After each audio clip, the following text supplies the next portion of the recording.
عمران کراچی سے شفٹ ہو کر لاہور آیا تھا۔ شاندار ہاؤسنگ سوسائٹی میں یہ اس کا اپنا ہی گھر تھا۔ 2 کنار رقبہ تھا، بڑی اچھی تعمیر، اندر سے بھی فلی ڈیکوریٹڈ تھا۔ تاہم یہ گھر چونکہ 2 سال سے بند تھا، اس لیے صفائی ستھرائی اور معمولی نوعیت کی تبدیلیوں کی ضرورت تھی۔ یہی وجہ تھی کہ عمران 4-5 روز پہلے ہی لاہور آ گیا تھا۔ اس کی بیوی اور 1.5 سال کے بچے کو بعد میں آنا تھا۔ ایک کارپینٹر اور پلمبر گھر میں کام کر رہے تھے۔ ماسٹر بیڈ روم میں لکڑی کی ایک خوبصورت الماری تھی۔ اس کو تھوڑا سا فکس کرنا تھا کیونکہ اس کے عقب میں ایک درز سے رہ گئی تھی۔ 1.5 انچ کے اس خلا میں سے کبھی کبھار چھوٹی موٹی چیزیں الماری کے عقب میں گر جاتی تھی۔ عمران کی ہدایت پر جب کارپینٹر نے پیچ وغیرہ کھول کر الماری کو آگے کیا تو عقب میں ایسی کئی اشیاء ملی جو درز میں سے نیچے گر گئی تھی۔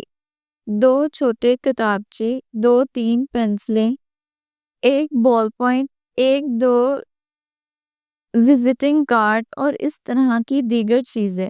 لیکن وہاں ایک ایسی چیز بھی عمران کو نظر آئی جس نے اسے سکتہ زدہ سا کر دیا۔ وہ یک ٹک فرش کی طرف دیکھتا رہا اور دیکھتا رہا۔ وہ کرسی پر بیٹھتا تھا مگر جیسے خلا میں معلق ہو گیا تھا۔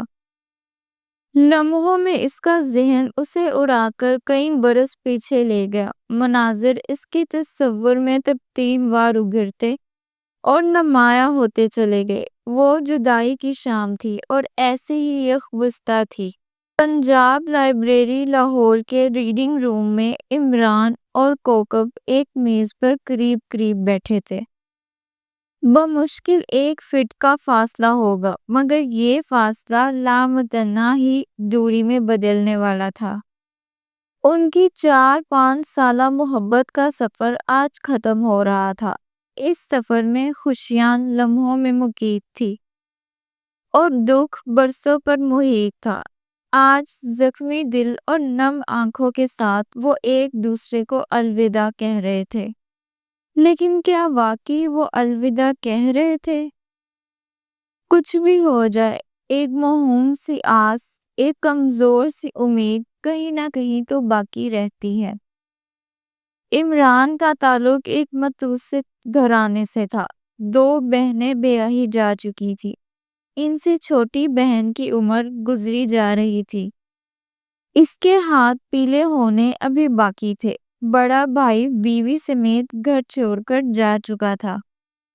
اب اپنی بیمار والدہ اور والد کی زیادہ تر ذمہ داری عمران پر ہی تھی۔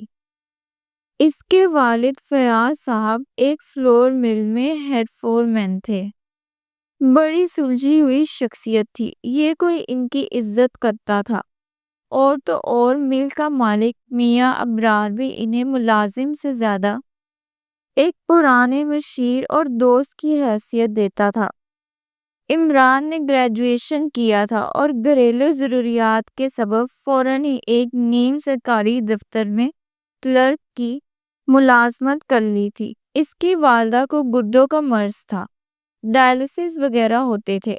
وہ بہت اچھے طریقے سے ان کا علاج کرانا چاہتا تھا مگر حالات ایسے ہو رہے تھے کہ سستے طریقے سے علاج کرانا بھی مشکل ہوتا جا رہا تھا۔ اوپر سے بن بیاہی بہن کا خیال ہر گزرنے والے دن کے ساتھ مزید تیز دھار ہوتا جاتا تھا اور اس کو اندر سے زخمی کرتا تھا۔ کوکب سے ندیم کی محبت کا آغاز کالج کے دور میں ہوا تھا۔ وہ ہزاروں میں ایک تھی تو خوبصورت بالوں اور گہری سیاہ آنکھوں والا عمران بھی کسی شہزادے سے کم نہیں تھا۔ ان کا پیار بھیگی رتوں، سردیوں کی سنہری دھوپوں اور گرمیوں کی سرمئی شاموں میں پروان چڑھا تھا اور ان کی رگ رگ میں سرایت کر گیا تھا۔ مگر جوں جوں وقت گزر رہا تھا وہ دونوں ہی دیکھ رہے تھے کہ وہ اسی دکھی انجام کی طرف بڑھ رہے ہیں جو اکثر پیار کرنے والوں کا نصیب ٹھہرتا ہے۔ کوکب کا والد زمان انور ستیلا تھا اور والدہ چند برس پہلے فوت ہو گئی تھی۔ زمان انور ایک گھاگ لالچی شخص تھا۔ وہ کہتا تھا کہ اس نے کوکب کی والدہ کی بیماری پر لاکھوں خرچ کر ڈالے اور اس کا بال بال قرضے میں جکڑا گیا۔ در حقیقت وہ اسٹاک ایکسچینج میں رقوم لگانے کا شوقین تھا اور یہ شوق اسے ایک لت کی طرح لاحق تھا۔ اب اس کی نیت یہی تھی کہ وہ خوبرو سلیقہ شعار کوکب کی شادی کسی امیر کبیر گھرانے میں کرے اور مالی فائدہ پائے۔ عمران کو داماد بنانے کا وہ سوچ بھی نہیں سکتا تھا۔ کوکب کے ساتھ عمران کا میل جول بھی اسے ایک آنکھ نہیں بھاتا تھا۔ عمران کی تو وہ چھت بھی اپنی نہیں تھی جس کے نیچے وہ اپنے اہل خانہ کے ساتھ رہتا تھا۔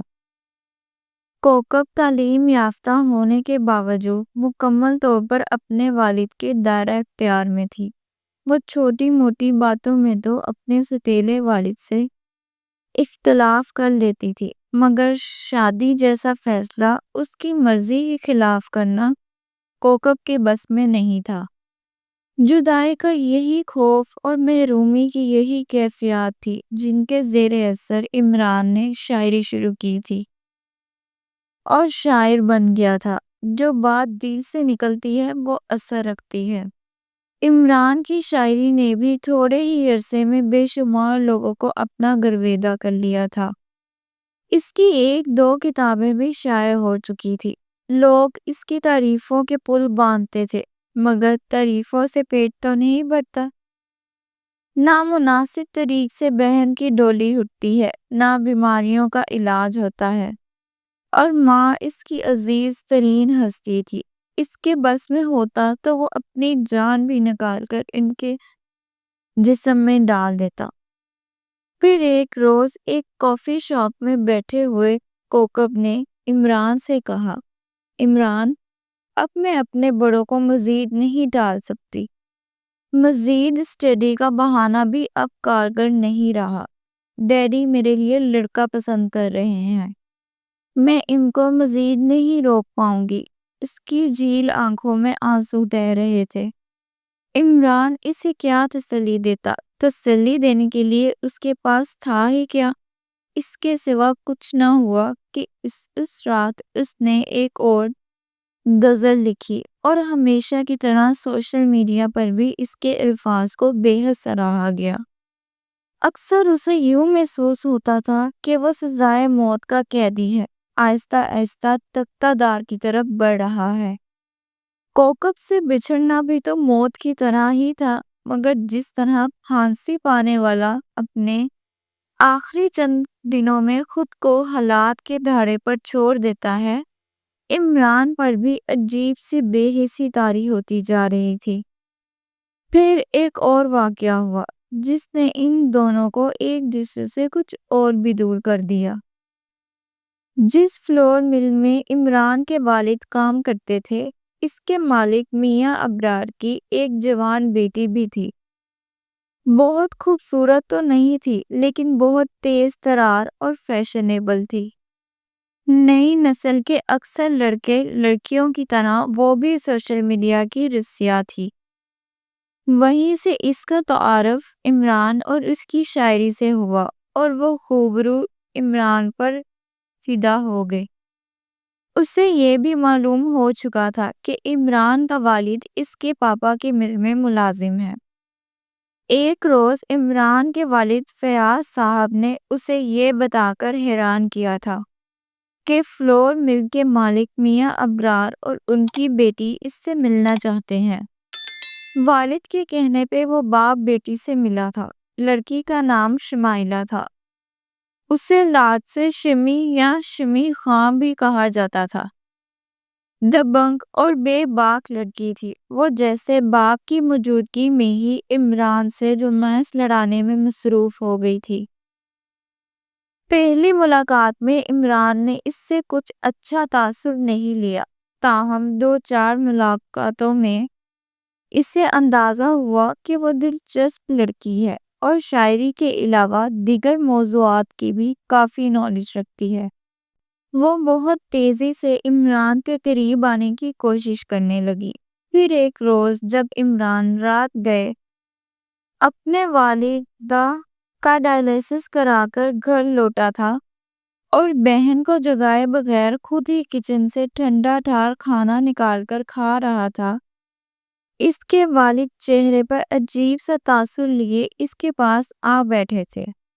وہ کھانا کھا چکا تو انہوں نے انکشاف انگیز لہجے میں کہا، عمران، آج فیکٹری میں ابرار صاحب نے مجھے آفس میں بلایا۔ انہوں نے مجھ سے شمائلہ اور تمہارے بارے میں بات کی۔ میں سمجھا نہیں ابو جی، وہ بولا۔ میرا خیال ہے کہ ان کی بیٹی شمائلہ تمہیں پسند کرنے لگی ہے اور وہ تم دونوں کی شادی کرنا چاہتے ہیں۔ عمران ہکا بکا رہ گیا تھا۔ اس نے چونک کر والد کا برا چہرہ دیکھا۔ وہاں سے اسے امید کی عجیب سی کیفیت نظر آئی۔ ان لمحوں میں انہوں نے جیسے خاموشی کی زبان میں کہا تھا، بیٹا، لگتا ہے حالات تمہیں اپنی زندگی کی بے پناہ مشکلات دور کرنے کا ایک موقع دے رہے ہیں۔ اس موقع کے بارے میں بہت غور سے سوچنا۔ اور پھر وہی ہوا جو حالات چاہ رہے تھے۔ اس کی پیاری ماں کی جان لیوا بیماری چاہ رہی تھی اور اس کی بہن کی روز بروز بڑھتی ہوئی عمر چاہ رہی تھی۔ عمران نے خود کو حالات کے دھارے پر چھوڑ دیا اور اس سمت میں بہنے لگا جس سمت میں شمی خان اور اس کے گھر والے اسے بہا رہے تھے۔ شمی خان اپنی تمام تر آب و تاب اور دبنگ انداز کے ساتھ اس کے سامنے تھی اور جھیل آنکھوں والی معصوم صورت کوکب کا چہرہ روز بروز اس کی نگاہوں میں دھندلاتا جا رہا تھا۔ 2-3 ماہ میں ہی شمی خان نے اس پر اپنی اجارہ داری سی قائم کر لی تھی۔ وہ اپنے فرینڈ سرکل میں بڑی بے باکی کے ساتھ عمران کا تعارف اپنے ہونے والے شوہر کے طور پر کروانے لگی تھی۔ وہ شاعر جس کی شاعری ہی خوبصورت نہیں تھی، وہ خود بھی ہزاروں میں ایک تھا۔ عمران شمی خان کو کیسے پسند کر سکتا تھا؟ اس کے سینے میں تو اس کی برسوں پرانی محبت تھی۔ شمی خان اور اس کے باروف والد کے سامنے وہ اپنے ماتم کناں چہرے پر مسکراہٹوں کا کھول چڑھائے رکھتا تھا، اور آخر جنوری کی وہ پہلی شام جدائی بن کر آ گئی تھی، جب وہ اور کوکب پنجاب لائبریری کی ایک میز پر آنکھوں میں یادوں کی لاتعداد کرچیاں اور آنسو لیے بیٹھے تھے۔ ان کے درمیان بمشکل 1 فٹ کا فاصلہ ہوگا، مگر یہ فاصلہ لامتناہی دوری میں بدلنے والا تھا۔ ان کے سامنے 2 کتابیں کھلی پڑی تھی، مگر وہ ان کتابوں سے اتنا ہی دور تھے جتنی اب اس وقت ان کی زندگی ماضی کے عہد و پیماں سے دور ہو گئی تھی۔ پھر وہ اپنی جگہ سے اٹھے، الوداعی نظروں سے ایک دوسرے کو دیکھا اور ریڈنگ روم سے باہر نکلنے کے لیے 2 مختلف دروازوں کی طرف بڑھ گئے۔ ہاں، تختہ دار پر کام جلدی نمٹانے کی کوشش کی جاتی ہے۔ عمران اور شمی خان والا معاملہ تیزی سے آگے بڑھنے لگا۔ شمی کے والد میاں ابرار کا خیال تھا کہ شادی کے فوراً بعد عمران ان کی مل میں ہی کسی اچھے اور من پسند عہدے پر کام کرنا شروع کر دے۔ وہ اور شمی ہر طرح سے عمران پر مہربان تھے، مگر انہی دنوں ایک ایسا واقعہ ہوا جس نے اس کہانی کو اچانک ہی ایک اور موڑ دے دیا۔ عمران کے ساتھ ساتھ اس کے اہل خانہ بھی ہکا بکا رہ گئے۔ حالانکہ ان دونوں عمران اور شمی کی شادی کی ہلکی پھلکی تیاری بھی شروع ہو چکی تھی۔ شاید ٹھیک ہی کہتے ہیں کہ ہر مچھلی سے بڑی ایک اور مچھلی ہوتی ہے جو اپنے سے چھوٹی مچھلی کو کھاتی ہے۔ شاید اس دنیا میں کوئی بھی کلی طور پر طاقتور، بااختیار اور فاتح نہیں۔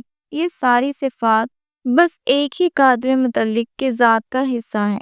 یہاں بھی بالکل غیر متوقع طور پر ایک اور بڑی مچھلی سامنے آ گئی۔ اس شخص کا نام فراز علی شاہ تھا۔ اس کا شمار پنجاب کے چند بڑے کاروباری افراد میں ہوتا تھا۔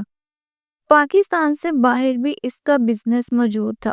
بے شک میاں ابرار ایک بڑی فلور مل کا مالک تھا، مگر فراز علی شاہ کے سامنے اس کی وہی حیثیت تھی جو کرائے کی دکان میں بیٹھنے والے کسی شخص کی کسی پلازے کے مالک کے سامنے ہوتی ہے۔ فراز علی شاہ کے وسیع تعلقات تھے اور وہ کچھ سیاسی اثر و رسوخ بھی رکھتا تھا۔ اپنے مخالفین سے نمٹنا اور انہیں ان کی اوقات میں رکھنا اسے خوب آتا تھا۔ فراز علی شاہ آج کل کاروبار کے سلسلے میں جرمنی مقیم تھا، مگر کچھ عرصے سے پاکستان آیا ہوا تھا۔ جب فراز شاہ کے مینیجر نے فون پر عمران کو فراز شاہ کا پیغام پہنچایا اور بتایا کہ وہ اس سے ملنا چاہتے ہیں، تو پہلا خیال عمران کے ذہن میں یہی آیا کہ شاید نامور شخص بھی شعر و سخن میں دلچسپی رکھتا ہے۔ اگلے روز وہ فراز شاہ کے وسیع دفتر میں اس سے ملا تو یہ خیال غلط ثابت ہوا۔ سرخ و سفید چہرے، نیم گنجے سر اور نہایت سنجیدہ نظر آنے والا یہ شخص سرتا پا ایک بزنس مین ہی لگتا تھا۔ اس نے دیگر باتوں کے علاوہ عمران کی ہر دل عزیز شاعری کے بارے میں بھی گفتگو کی، تاہم صاف ظاہر ہوتا تھا کہ اسے شاعری وغیرہ سے دور کا تعلق بھی نہیں، اور وہ بادل نخواستہ اس موضوع میں دلچسپی ظاہر کر رہا ہے۔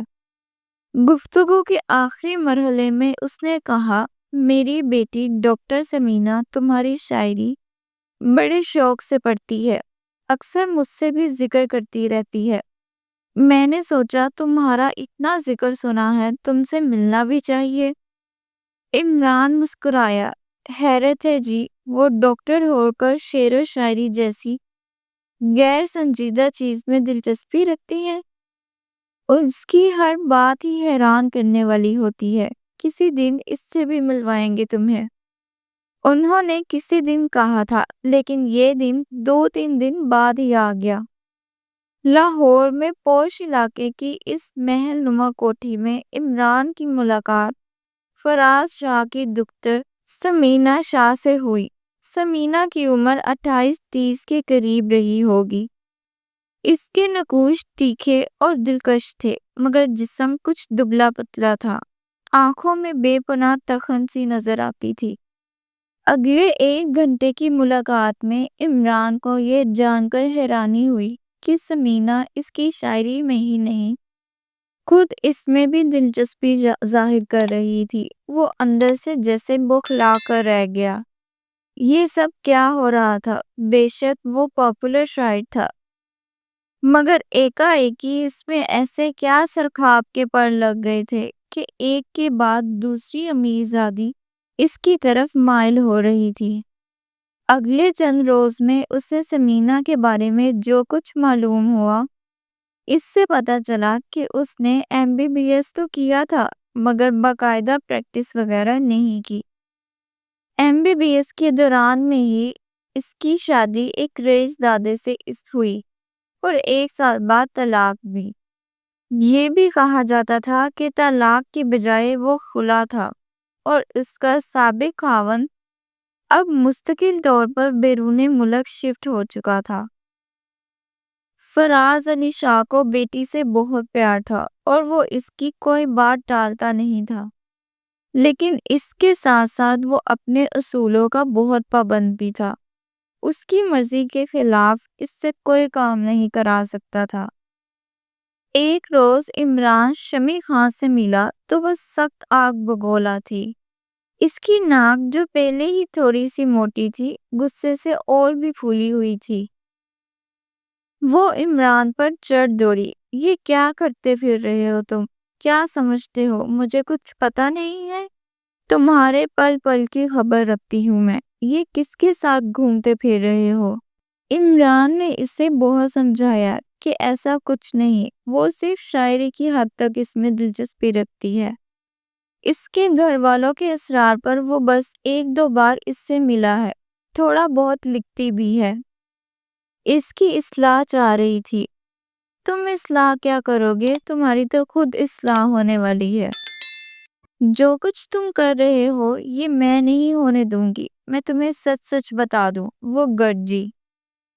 دوسری طرف عمران دیکھ رہا تھا کہ سمینہ اور اس کے والد فراز شاہ بھی کھل کر سامنے آ رہے تھے۔ ڈاکٹر سمینہ کی ایک پھوپھی نے ایک ملاقات میں دبے لفظوں میں یہ بات کہہ بھی دی تھی کہ سمینہ انہیں بہت لاڈلی ہے اور وہ پھر سے اس کا گھر بسانا چاہتے ہیں۔